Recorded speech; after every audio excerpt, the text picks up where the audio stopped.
21 now. Still live with my parents. Not ideal, I know, but rent's a nightmare and I'm trying to save up. We live in this kinda old 2-story house in the outskirts of Oregon.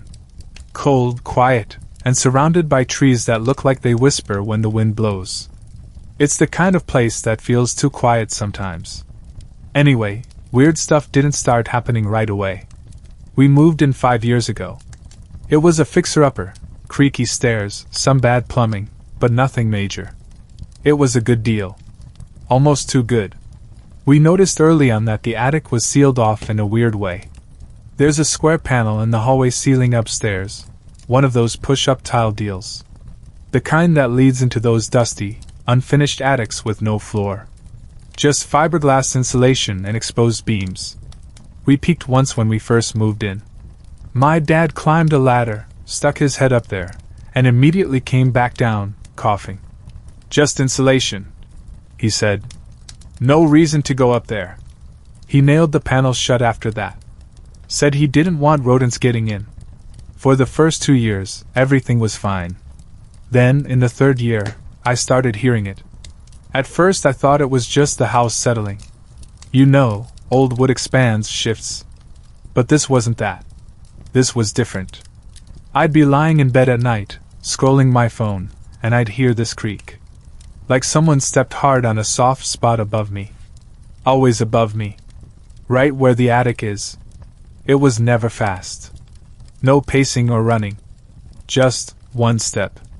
Every few nights. Like something testing the beam. I told my parents, and they shrugged it off. "Probably raccoons," my mom said. "We'll check it out when we redo the roof," my dad added. But we never redid the roof. And the sound kept coming back. Eventually, I started noticing other things. Subtle stuff. Food going missing. Little things, a granola bar here, a slice of bread there. I figured it was just one of us eating late at night and forgetting. Until one morning, I found a spoon in the sink, caked in peanut butter. No one in the house eats peanut butter but me. And I hadn't had any the night before. I asked my parents. Both said no. That's when I started setting up small tests. I'd place tiny strips of tape over cabinet handles. Lay flour in front of the fridge before bed. Keep track of what I left out and where. Almost every morning, something had changed. The tape would be broken. Footprints, bare footprints, in the flour. Small ones. Too small to be my dad's. Too wide to be my mom's. Not mine. I started losing sleep.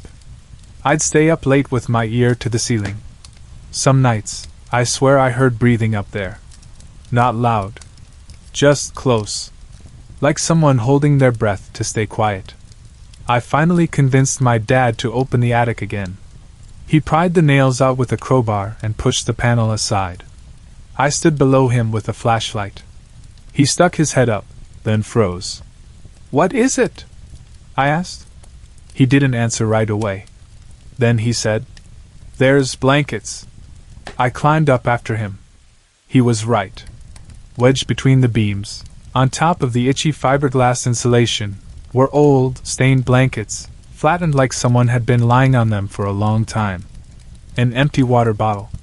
A chewed-up pencil. A sock. That's when I noticed the smell. Not like mold. Not even rot.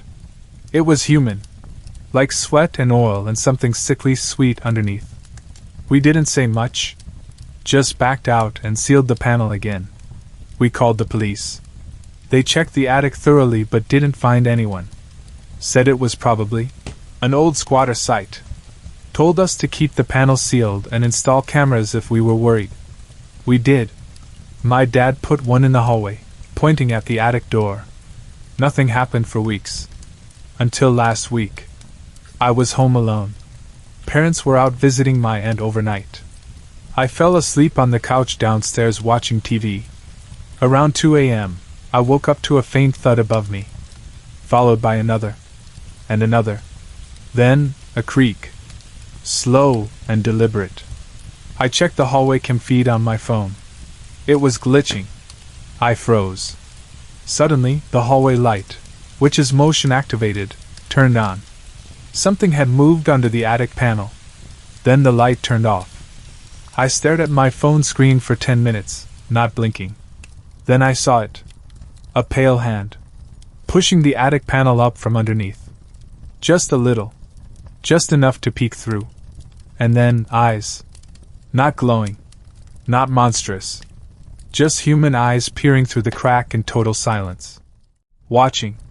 I screamed. Ran outside barefoot and called 911. The cops came again. Searched the whole house.